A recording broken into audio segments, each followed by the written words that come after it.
Praise the Lord. സർവശക്തനായ ദൈവം നമ്മെ എല്ലാവരെയും ഈ പ്രഭാതത്തിൽ അനുഗ്രഹിക്കട്ടെ. നമുക്കൊരു വേദഭാവം വായിക്കാം. സങ്കീർത്തന പുസ്തകം 86 അതിൻ്റെ 4. അടിയൻ്റെ ഉള്ളത്തെ സന്തോഷിപ്പിക്കണമേ യഹോവേ, നിങ്കിലേക്ക് ഞാൻ എൻ്റെ ഉള്ളം ഉയർത്തുന്നു. ദൈവനാമത്തിന് മഹത്വം ഉണ്ടാവട്ടെ. അടിയൻ്റെ ഉള്ളത്തെ സന്തോഷിപ്പിക്കണമേ യഹോവേ, നിങ്കിലേക്ക് ഞാൻ എൻ്റെ ഉള്ളം ഉയർത്തുന്നു.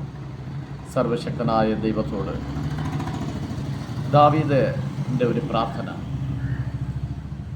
വളരെ വേദനയോടെ ഇരിക്കുന്നവരെ ഓർത്ത് കർത്താവ് പറയുന്നു, നാം പ്രാർത്ഥിക്കുക.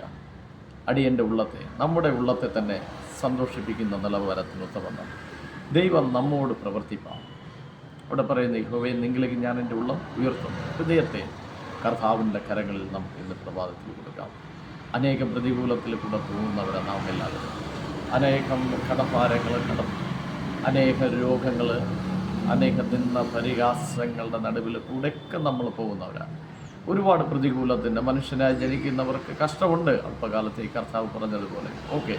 പക്ഷേ കർത്താവിനെ ദാവീദ് എങ്ങനെയാണോ മുറുകെ പിടിച്ചത്, അതേപോലെ നാമം സർവശക്തനായ ദൈവത്തെ ഈ പ്രഭാതത്തിൽ എവിടെയെങ്കിലും തളർന്നു പോയെങ്കിൽ, എവിടെയെങ്കിലും ഇനി വേണ്ട, ഞാൻ എത്ര പ്രാർത്ഥിച്ചിട്ട് എത്ര പ്രവർത്തിച്ചിട്ട് എനിക്കൊരു നന്മ വെളിപ്പെടുന്നില്ല, എൻ്റെ വിഷയത്തിന് മേൽ ദൈവം പ്രവർത്തിക്കുന്നില്ല എന്ന് ആരെങ്കിലും മനോവേദനയോടെ ഇരുന്ന് ഈ വീഡിയോ കാണുകയാണെങ്കിൽ അവരോട് ഞാൻ പറയുന്നു, ദാവീദ് പ്രാർത്ഥിച്ചതുപോലെ. ദാവീദിനെ നമുക്കറിയാം, ചരിത്രം പഠിക്കുമ്പോൾ ഒരുപാട് ശത്രുക്കൾ, മക്കൾ വരെ കൊല്ലാൻ വേണ്ടി നടന്നതാണ്.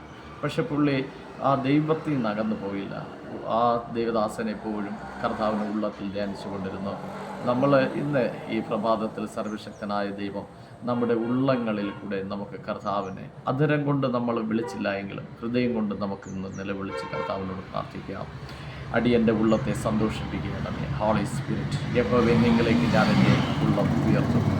അങ്ങനെ സർവശക്തനായ ദൈവത്തോട് നമുക്ക് പറയാം, നമ്മുടെ ഹൃദയത്തെ സന്തോഷപ്പെടുത്തണമേ. അനേകം സങ്കടത്തിൽ ഭാരത്തിലിരിക്കുന്ന അമ്മമാരെ, പിതാക്കന്മാരെ, സഹോദരങ്ങളെ, സഹോദരിമാരെ, കുഞ്ഞുമക്കളെ, നിങ്ങളുടെ വിഷയങ്ങൾ എന്ത് തന്നെയായിരുന്നാലും, എത്ര വേദനയോടെ ഹൃദയം നുറുങ്ങിയവർക്ക് യഹോവ സമീപസ്ഥൻ, അവൻ മനസ്സ് തകർന്നവരെ രക്ഷിക്കുന്നു. എങ്കിൽ സർവശക്തനായ ദൈവം നമുക്ക് പ്രാർത്ഥിക്കാം. പരിശുദ്ധനായ ദൈവമേ, ദാവീദ് പറഞ്ഞതുപോലെ, ദാവീദിൻ്റെ പ്രാർത്ഥന പോലെ ഞങ്ങൾ പ്രാർത്ഥിക്കുന്ന സർവശക്തനായ ദൈവം ഞങ്ങളുടെ ഹൃദയങ്ങളെ സന്തോഷിപ്പിക്കണമേ. അങ്ങ് സർവശക്തനായ ദൈവം ശക്തി തരണമേ.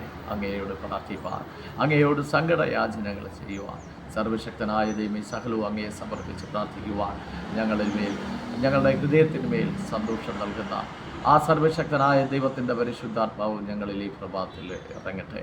സർവശക്തനായ ദൈവം ആഴത്തിൽ ആ പരിശുദ്ധാത്മാവ് നമ്മളെ മേൽ വസിക്കട്ടെ. എന്നെ കാണുന്ന ഈ വചനം കേൾക്കുന്ന എല്ലാവരെയും സർവശക്തനായ ദൈവം അനുഗ്രഹിക്കട്ടെ. എല്ലാവരെയും ആയുരാരോഗ്യത്തോടെ ദീർഘായുസ്സോടെ കാത്തു പരിപാലിക്കട്ടെ.